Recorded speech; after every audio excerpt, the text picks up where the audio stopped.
안녕하십니까?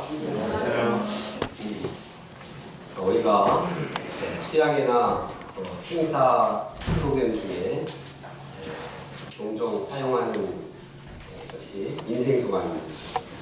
인생소감은 우리의 마음을 열어주고 또 감동을 주곤 합니다. 그 이유가 무엇인가 생각해 볼 때 거기에는 진실한 고백이 담겨있기 때문입니다. 또 거기에는 예수를 만나 인생이 변화된 것을 볼 수 있기 때문입니다. 본문은 사도 바울의 인생소감 혹은 신앙 간증을 말하고 있습니다. 즉 사도 바울이 예수를 만나기 전 어떤 사람이었고 또 어떻게 예수를 만났으며 예수님께부터 받은 사명이 무엇인지를 보여주고 있습니다. 오늘 말씀을 통해서 하나님께서 택한 자들에 대해서 어떠한 소망과 어떠한 사랑과 비전이 있는지 배우기 원합니다. 또 우리도 사도 바울처럼 인생소감 통해서 다른 사람들에게 전할 수 있는 준비를 하기를 원합니다. 첫째, 예수를 만나기 전 바울. 유대인들은 바울을 배교자로 생각했습니다. 그래서 그들은 바울을 무시하고 또 비난하고 모함을 꾸몄습니다. 심지어는 바울을 죽이려고 공격했습니다. 이러한 유대인들을 향해서 바울은 그들을 미워하지 않았습니다. 그들을 이제 복수하려고 복수심에 불타지 않았습니다. 오히려 그들을 안타까운 심정으로, 사랑의 심정으로 부형들아 하고 불렀습니다. 그리고 유대인들이 사용하는 히브리어로 그들에게 말을 시작했습니다. 그러자 유대인들의 그 분위기가 더 숙여해지고 조용해졌습니다. 바울은 먼저 자신이 유대인이라고 소개하고 있습니다. 자기는 유대인으로서 길리기아 다소에서 출생했고 예루살렘 성에서 자랐다고 밝혔습니다. 다소나 예루살렘은 유대 지역 중에서 그래도 평판이 좋은 지역이었습니다. 다시 말해서 바울은 그들과 유사한 출신 배경을 가졌고 또 그들과 동일한 관습, 문화를 가지고 자라왔음을 밝히고 있습니다. 바울은 유대인이 존경하는 대학자인 가말리엘 문화에서 교육을 받았습니다. 바울은 바리새파의 엄격한 교육을 받았습니다. 그래서 그는 다른 유대인들 못지않게 하나님에 대해서 열심히 대단했습니다. 바울이 이렇게 자기를 소개한 이유가 무엇일까요? 이는 바울에 대한 유대인들의 오해를 풀기 위해서였습니다. 즉 바울이 율법을 모른다거나 또 율법을 무시하거나 율법을 거스린다는 그 말이 잘못된 것임을 밝혔습니다. 바울은 어릴 때부터 율법의 전통을 수호하고 어릴 때부터 이렇게 교육을 받았기 때문에 전혀 그렇지 않았다는 것입니다. 오히려 그들보다 더 율법을 수호한 사람이라는 것을 밝혔습니다. 더 나아가서 바울이 이러한 자기소개는 유대인들과 간격을 좁히게 했습니다. 즉 바울이 그들과 다르지 않다는 사실을 밝힘으로써 그들과 공감대를 형성했습니다. 우리도 이제 똑같은 고향이 같다던가 또 같은 학교에 다녔다 이렇게 말하면 그러냐고 그러면서 서로 가까워지는 경우와 같습니다.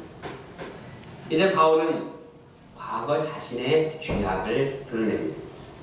즉 바울이 현재 유대인들 이상으로 교회를 핍박했음을 고백했습니다.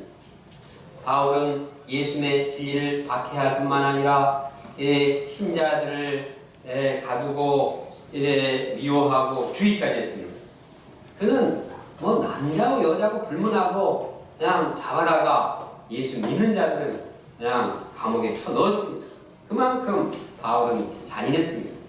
당시 유대 종교 지도자들이 다 이를 보았습니다. 그들이 증인이었습니다. 그런데 바울이 이처럼 자기를 소개하면서 과거 자기의 죄악을 여지없이 드러내는 이유가 무엇일까요? 대부분의 사람들은 과거 자기의 허물이나 약점을 숨기려 합니다. 내가 못했다는 거, 내 죄를 될 수 있으면 보이지 않게 합니다. 그리고 자기가 잘났다는 것을 주로 말합니다. 그래서 자기 자랑을 드러냅니다. 그런데 바울은 그렇지 않았습니다. 왜 바울이 이처럼 자기 과거의 죄악을 드러내는데 이렇게 분명한 자세를 가졌을까요? 어떤 유익이 있기 때문에 그랬을까요? 그것은 무엇보다도 주님의 은혜가 드러나기 때문입니다. 자신이 죄악이 얼마나 큰지를 드러내면 드러낼수록 주님의 은혜가 더 크게 드러나게 되는 것입니다. 과거 나는 정말 주님 앞에 못할 짓을 한, 용서받지 못할 짓을 한 그러한 죄인이었는데 이것을 고백하면 이런 나를 용서하시고 나를 감당하시고 나에게 구원을 베푸신 그 은혜가 더 크게 드러납니다. 과거 저의 죄를 감추지 않고 드러내는 이유도 여기 있습니다. 저도 예수님처럼 바울처럼 그렇게 크게는 아니지만 교회를 미워하고 성도들을 배척하고 무시했습니다. 그뿐만 아니라 저는 여러 가지 마음의 죄를 지었습니다. 어릴 때부터 몸이 약하고 머리도 좋지 않다는 생각 때문에 열등감과 비교의식에 시달렸습니다. 또 음란과 정욕으로 인해서 마음의 어두움 속을 헤맸습니다. 소심하고 아주 고집불통이었습니다. 저는 저의 죄 가운데서 죽고 살다가 죽을 자였습니다. 그러나 예수님께서 이러한 저를 긍휼히 여기시고 허물을 감당하시고 찾아오시고 만나셨습니다. 그리고 저에 있는 모든 죄를 용서해 주셨습니다. 아멘. 저와 같은 죄인을 긍휼히 여기시고 생생을 살게 하신 예수님의 은혜를 감사합니다.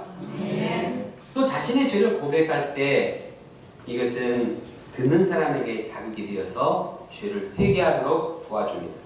다시 말해서 먼저 내 죄를 고백할 때 다른 사람들도 나도 죄 짓는 게 없는가 돌이켜보고 자신의 죄를 발견하고 회개하는 기회가 됩니다.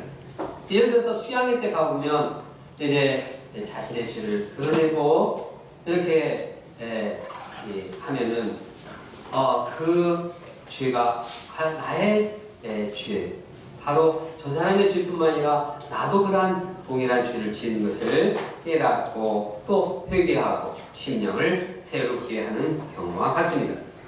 그럼 우리가 자신의 과거를 간증할 때 주님 앞에 내가 어떠한 죄인이었는가를 밝히는 것이 중요합니다.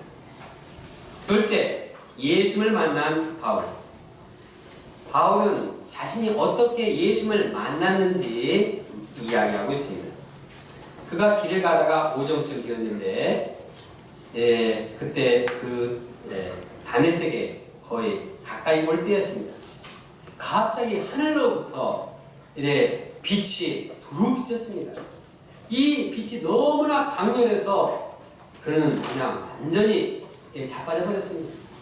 그런데 하늘에서부터 음성이 들렸습니다. 사울아, 사울아, 왜 네가 나를 박해하느냐? 바울은 이 말을 듣고 깜짝 놀랐습니다. 아니, 누군데 내 이름을 알고 사울아, 사울아 부르는가? 또 바울은 이 음성을 듣고 마음이 괴로웠습니다. 왜냐하면 자기는 이제까지 주님을 위해서 하나님의 영광을 위해서 신자들을 핍박했는데 그 들려오는 소리는 왜 나를 박해하느냐, 나를 괴롭히냐 하는 음성이었기 때문입니다. 마음이 괴로웠습니다. 그래서 두려운 마음으로 주님께 물었습니다. 주님, 누구이십니까?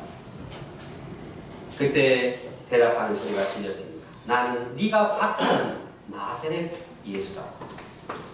나사렛 예수라는 말을 듣고 그는 마음이 더 충격을 받았습니다. 이제까지 그는 나사렛 예수는 십자가에 죽은 줄로 알았습니다.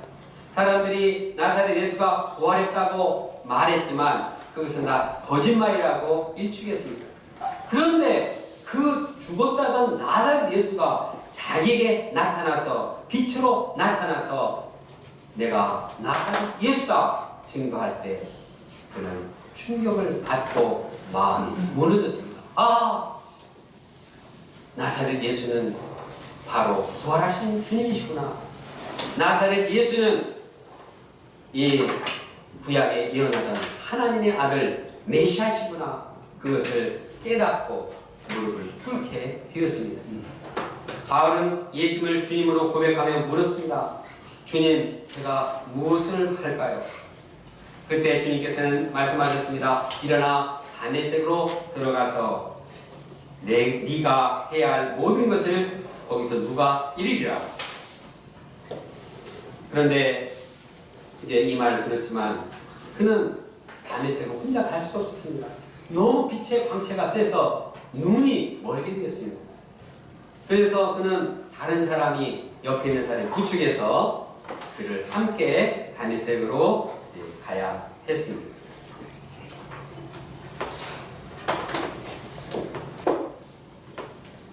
거기 다메섹에 갔을 때 모든 유대인들이 칭찬하는 한 사람이 있었습니다. 그는 아나니아였습니다. 아나니아는 율법을 잘 지키는 경건한 사람이었습니다. 그가 바울에게 와서 곁에 서서 말했습니다. 형제 사울아, 눈을 다시 보라. 그 순간에 바울은 눈이 떠져서 그를 보게 되었습니다. 이제 그는 육신의 눈뿐만 아니라 영적인 눈을 뜨게 되었고 영적인 세계를 보게 되었습니다. 예수님이 주님을 영접하고 주님을 시인하고 고백하며 이제 새 인생을 살게 되었습니다. 이상히 볼 때 바울이 만난 예수님은 어떤 분이십니까? 예수님은 빛으로 오신 분입니다.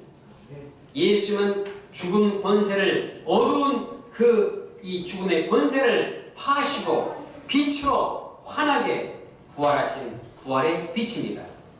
예수님은 어떠한 마음의 죄의 어두움도 밝히 비춰주시는 빛이십니다. 예수님의 빛은 너무나 강렬해서 사울을 비쳤을 때 사울은 꼬꾸라져야만 했습니다. 예수님의 빛은 그 어두운 내면을 환하게 비추었습니다. 그래서 빛이 임함으로써 그는 새 인생을 살게 되었고 그는 새 사람이 되었습니다. 예수님은 그에게 용서의 빛, 구원의 빛, 생명의 빛으로 비추심으로 그를 새롭게 했습니다. 또한 예수님은 사랑의 주님이십니다. 사울은 주님의 빛을 덧입을 자격이 없었습니다. 왜냐하면 그는 주님의 은혜를 받을 만한 짓을 하지 못했기 때문입니다. 주님의 은혜를 받기는커녕 그는 심판받아 마땅해야 했습니다. 교회를 핍박하고 주님을 힘들게 한 그는 응징을 당해야 했습니다. 그러나 그럼에도 불구하고 주님은 그를 한결같이 사랑하시고 그를 찾아가셔서 빛을 비추시고 그를 새롭게 하셨습니다. 예수님은 그를 정죄하지 않고 은혜와 긍휼과 사랑으로 영접하고 새롭게 하셨습니다. 이처럼 주님께서는 어떠한 어두운 자도 어떠한 흉악한 자도 빛으로 비추시고 사랑으로 용납하시는 분입니다. 주님께서 살인자 바울에게 이 빛을 비치고 사랑으로 영접하셨는데 어느 누구를 영접하지 않고 빛을 비추지 않겠습니까? 예수님은 모든 사람을 사랑하시고 모든 사람에게 은혜를 베푸십니다. 그런데 우리 중에는 사도 바울처럼 이렇게 길 가다가 강력한 빛을 받아서 갑자기 꼬꾸라져서 변화된 분은 거의 없습니다. 어떤 분은 자신이 언제 변화되었는지 어디서 변화되었는지 잘 모릅니다. 어린 시절에 너무 어려가지고 만났는데 기억을 잃어버릴 수도 있고 영적으로 어려서 만났는데 그 순간이 언제인지 어디서 변화되는지 어디서 예수를 만났는지 모를 수도 있습니다. 또 태풍과 같은 막 성령의 역사가 있어서 그냥 분명하게 안 믿었다가 죄악을 저지르다가 그냥 갑자기 성령의 역사 통해서 알 수도 있지만 어떤 사람은 아주 선들바람처럼 너무 미풍에 예수를 만났기 때문에 언제 예수를 만났는지 잘 모르고 지나갈 수도 있습니다. 어떤 이단은 예수를 만날 시간, 장소가 분명하지 않으면 너 예수 못 만났다고 합니다. 너 예수님 만났어? 어디서 만났어? 언제 만났어? 잘 모르겠어. 너 안 만났어. 이렇게 하는 이단이 있습니다. 그러나 그것은 잘못입니다. 얼마든지 모를 수도 있습니다. 그러나 분명한 사실은 예수님께서는 말씀을 통해서 자기를 계시하고 우리를 만나주시라는 것입니다. 예수는 말씀을 통해서 우리를 만나게 하시고 새 인생을 살게 하시는 분입니다. 성경은 여러 번 반복해서 이를 강조하고 있습니다. 예를 들어서 요한복음에서 예수님은 말씀합니다. 내 말을 듣고 또 나 보내신 이를 믿는 자는 영생을 얻었느니라. 말씀을 들을 때 그 말씀의 빛이 우리를 영생을 얻게 한다는 것입니다. 베드로 전서는 말합니다. 너희가 거듭난 것은 살아있고 항상 있는 하나님의 말씀으로 되었느니라. 우리가 다시 탄생한 것, 영적으로 다시 출생한 것은 하나님의 말씀으로 되었다고 말하고 있습니다. 디모데후서에도 말씀합니다. 성경은 능히 너로 하여금 그리스도 안에 있는 믿음으로 말미암아 구원에 이르는 지혜가 있게 한다고 말합니다. 그럼 우리가 성경 말씀을 통해서 예수님을 만나고 성경 말씀을 통해서 그분의 빛을 덧입기를 확신하기 원합니다. 그리고 이 말씀을 통한 이 빛의 역사, 사랑의 역사를 전하기를 원합니다. 대학 시절 예수님께서는 돋는 해로서 제 영혼을 비추셨습니다. 돋는 해가 위로부터 우리에게 임하여 이 말씀이 빛이 되어서 제 마음에 임했습니다. 이 말씀이 임했을 때 제 마음이 환해지고 영생의 확신을 얻게 되었습니다. 그전에는 보이지 않던 하나님 나라를 이제는 체험하게 되었습니다. 놀라운 신기한 역사였습니다. 저는 예수님의 빛 가운데서 세상을 하게 되었습니다. 이처럼 예수님은 저에게뿐만 아니라 우리 모두에게 빛을 비추고 계십니다. 지금도 사도행전 말씀과 함께 우리에게 마음의 빛으로서 찾아오시는 분입니다. 우리가 이 빛을 무시하지 않기를 원합니다. 이 빛을 가리지 않기를 원합니다.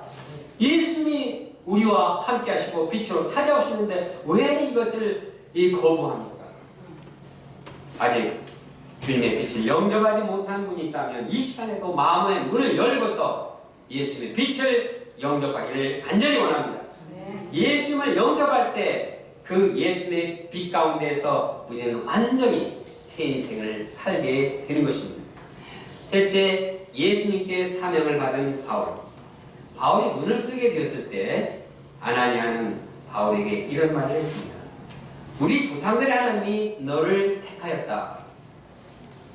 우리 조상들의 하나님, 예수님 만나기 전에 그 조상의 하나님께서 아예 창세 전부터 예정하시고 택하셨다는 것입니다.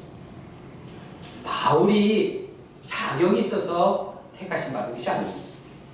바울은 이 자격으로 따지면 전혀 택함 받을 만한 그런 자격이 안 되었습니다. 아니, 믿는 사람을 핍박한 그가 왜 하나님의 택함 받은 자격이 있다고 할 수 있습니까? 그러나 하나님께서는 온전한 은혜, 일반적인 은혜로 그를 택하셨습니다. 그가 이 땅에 나기 전부터 그를 택하시고 부르셨습니다. 그리고 하나님께서는 그를 택하실 뿐만 아니라 그를 통해서 이루고자 하는 뜻이 있었습니다. 14절, 15절에 보면 바울로 하여금 하나님께서는 자신의 뜻을 알게 하셨습니다. 그 뜻이라는 것은 하나님의 주님의 예수님의 말씀을 듣게 하고 예수님을 보게 하는 것이었습니다. 그리고 자기가 보고 들은 것을 이제 전하게 하는 증인이 되도록 하신 것입니다. 이처럼 주님은 바울을 구원해 주실 뿐만 아니라 바울이 감당해야 할 사명도 주셨습니다. 그것은 빛을 전하는 사명이었습니다. 주님으로부터 빛을 받는 것도 큰 축복인데 이제는 그 빛을 전하는 빛의 사자가 된다는 것은 더욱 더 큰 축복이요 은혜가 되었습니다. 바울이 사명을 영접하자 아나니아는 바울에게 말했습니다. 이제는 왜 주저하느냐? 일어나 주의 이름을 불러 세례를 받고 너의 죄를 씻으라. 그는 세례를 통해서 죄의 씻음을 받고 깨끗한 심령으로 사명을 감당하도록 준비되었습니다. 그 뒤에 바울은 예루살렘에 돌아왔습니다. 하루는 성전에서 기도를 하고 있는데 황홀한 상태에서 주님을 보았습니다. 그때 주님께서는 말씀하셨습니다. 속히 예루살렘에서 떠나라. 그들은 네가 내게 대하여 증언하는 말을 듣지 아니하리라. 그러나 이 주님의 방향에 대해서 바울은 이의를 제기했습니다. 내가 정말 핍박하고 내가 괴롭게 했던 그 모든 일, 그 사람들 다 알고 있는데 다 여기에 머물면서 이 사람들에게 예수님을 증거하면 그들이 예수님을 믿지 않을 것인가? 내가 이렇게 이 예루살렘에 남아서 예수님을 증거하는 것이 예수님의 은혜에 보답하는 조금이라도 보답하는 것이 아닌가? 그래서 예루살렘에서 증거하는 것이 좋겠다고 생각했습니다. 그러나 주님께서는 바울의 생각과 달랐습니다. 주님께서는 친히 방향을 주셨습니다. 21절을 함께 읽겠습니다. 21절입니다. 시작. 나더러 또 이르시되 떠나가라. 내가 너를 멀리 이방인에게로 보내기라 하셨느니라. 주님께서는 그를 이방인에게로 보내고자 하셨습니다. 그는 예루살렘에서 자기가 핍박했던 그의 사람들을 오히려 예수님을 증거하려고 했는데 바울은 하나님께서는 이방으로 보내리라 말씀을 했습니다. 이후 바울은 주님의 방향에 순종해서 예루살렘을 떠나서 고향에 가서 10여 년간 이방인을 중심으로 말씀을 전했습니다.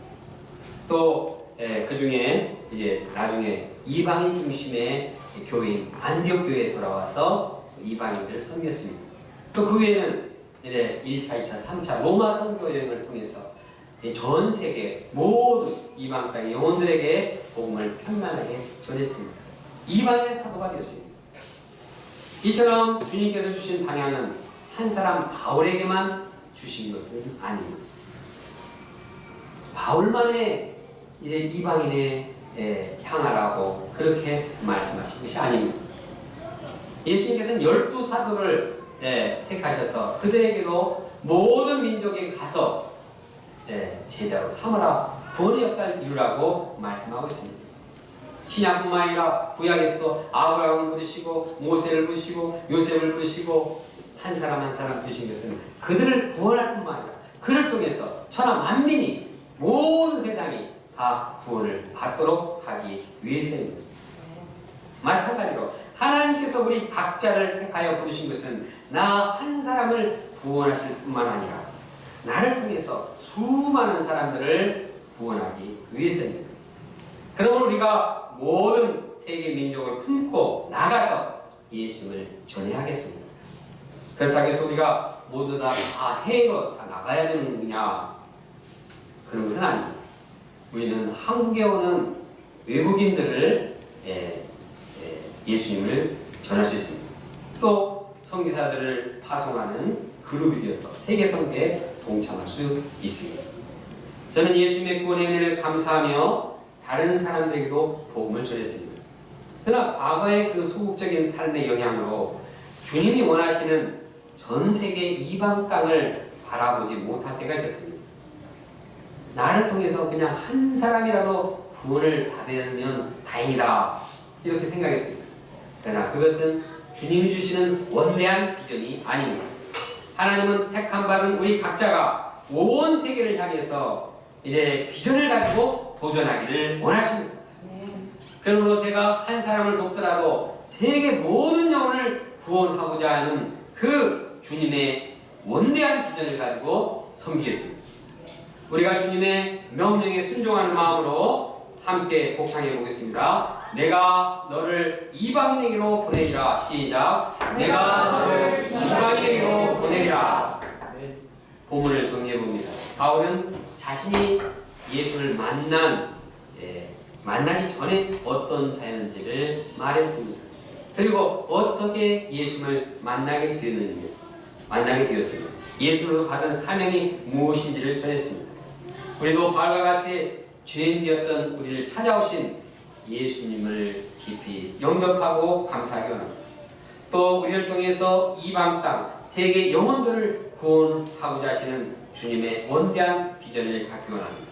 그리고 이러한 나의 신앙 고백이 비신자들에게 전해짐으로써 그들도 주님께 초청하기를 원합니다. 다같이 21절 말씀을 함께 읽겠습니다. 시작. 나더러 또 이르시되 떠나가라. 내가 너를 멀리 이방인에게로 보내리라 하셨느니라. 기도하겠습니다. 하나님 아버지, 주님께서는 원대한 소원을 가지고 한 사람을 택하시고 또 그를 죄 가운데서 구원하시고 사명을 주심으로 새롭게 하신 것을 보았습니다. 정말 주님의 빛은 너무나 강렬해서 아무리 이 잔인하고 강팍한 이 사울도 변화시켰습니다. 살인자인 그를 생명을 살리는 사랑의 사도로 변화시켰습니다. 이 한 사람의 예는 우리 모든 사람에게 각자에게도 적용되는 것을 믿습니다. 주님의 그 빛, 주님의 그 놀라운 사랑이 우리에게도 함께 하신 것을 감사합니다. 바울이 참 빛을 받고 주님의 사랑을 덧입었듯이 우리도 이 주님의 빛과 주님의 사랑을 덧입어서 예수님을 만나고 예수님의 구원의 은혜를 감사 찬양하며 주님이 주신 원대한 비전, 이제 이방 땅의 세계 영혼들을 품고 섬기는 이러한 목자들로 성장하시도록 도와주셨어서 예수님의 이름으로 기도합니다. 네.